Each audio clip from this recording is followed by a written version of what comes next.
इसीलिए वो लड़का सर्जरी का फैसला लिया।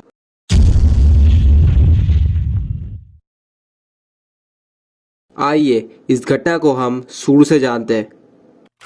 5 फरवरी, तब समय था 1985। पुर्तगाल की एक छोटे शहर में एक माली के घर में एक बच्चे का जन्म होता है। उस बच्चे के पिता एक माली के रूप में काम करते थे, जो कि पार्क और मैदान को देखभाल करके अपनी घर चलाया करती थी।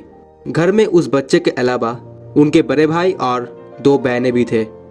उनके पूरा परिवार एक टीन के मकान में रहते थे। उस बच्चे ने बहुत छोटे उम्र से ही फुटबॉल खेलना शुरू कर दिया था और उस बच्चे का अच्छी खेल देखते हुए सिर्फ 8 साल की उम्र में उन्हें पुर्तगाल की एक एंडोरिना स्पोर्ट्स क्लब में शामिल कर लिया गया और फिर 2 वर्ष के बाद यानी कि 10 साल की उम्र में अपनी शहर की सबसे बड़ी क्लब नेशनल फुटबॉल क्लब में शामिल हो गया। वो बच्चा उस क्लब के लिए 2 वर्ष तक खेला। फिर 12 साल की उम्र में वो लड़का पुर्तगाल की स्पोर्टिंग क्लब के लिए ट्रायल में गया, जहां उनके अच्छी खेल को देखते हुए स्पोर्टिंग क्लब ने 1500 पाउंड में साइन कर लिया। यह क्लब पुर्तगाल की राजधानी लिस्बन में था और इसी वजह से उस बच्चे को पूरे परिवार छोड़कर लिस्बन जाना पड़ा और इसी बात से वो बच्चा बहुत उदास हो गया था। लेकिन वो लड़का इस बात को इग्नोर करते हुए वहां जाके जीत जान लगाकर अपनी प्रैक्टिस पर ध्यान दिया और अपनी जादुई खेल से सबको प्रभावित किया। लेकिन उसी बीच सिर्फ 15 साल की उम्र में ऐसा समस्या दिखाई देता है उनके शरीर में। कुछ ही दिन के बाद उस लड़के को पता चला कि उसे हार्ट प्रॉब्लम है और डॉक्टर ने उन्हें दौड़ने के लिए और फुटबॉल खेलने के लिए मना कर दिया। लेकिन उसमें जिद बहुत थी। उस समय उनके पास 2 रास्ते थी। नंबर 1 हार्ट की सर्जरी करा ले या नंबर 2 फुटबॉल खेलना छोड़ दे। और इसी बात से वो लड़का थोड़ा डिप्रेशन में चला गया और उस लड़के के लिए फुटबॉल छोड़ना नामुमकिन था। इसीलिए वो लड़का सर्जरी का फैसला लिया और सौभाग्य से सर्जरी सक्सेसफुल रही।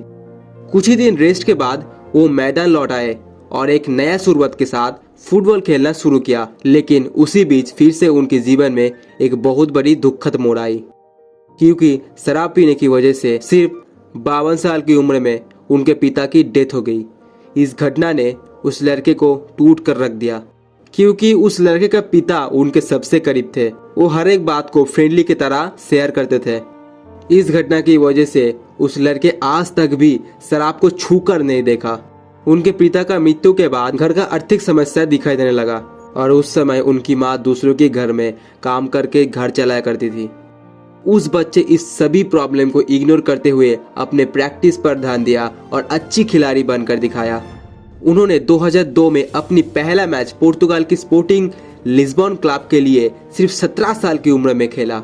ये मैच लिस्बन क्लब और यूनाइटेड मैनचेस्टर के बीच खेला गया था और इस मैच में एलेक्स फर्गुसन ने उस लड़के को देखा और तुरंत यूनाइटेड मैनचेस्टर के लिए साइन कर लिया।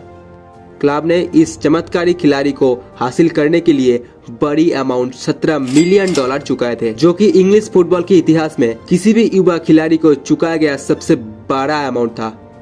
वो लड़का मैनचेस्टर यूनाइटेड के लिए अगस्त 2003 से मई 2009 तक खेला। इसमें उन्होंने 196 मैचेस में कुल 84 गोल किए। उसके बाद 2009 में रियल मैड्रिड फुटबॉल क्लब ने $132 मिलियन में शामिल कर लिया। लेकिन उस लड़के ने रियल मैड्रिड के साथ 2021 तक खेलने के लिए 1864 करोड़ रुपए की डील साइन की और इसी डील के साथ वो इस दुनिया का सबसे महंगे फुटबॉलर बन गए, जिसे हम और आप सभी लोग CR7 के नाम से जानते हैं। दोस्तों, मैं बात कर रहा हूँ क्रिस्टियानो रोनाल्डो डोस सैंटोस एवेरो के बारे में। यह स्टोरी से हम ये सीखा, सिर्फ सपने के लिए सपने देखने से कुछ नहीं होता, उसके लिए मेहनत करना पड़ता है।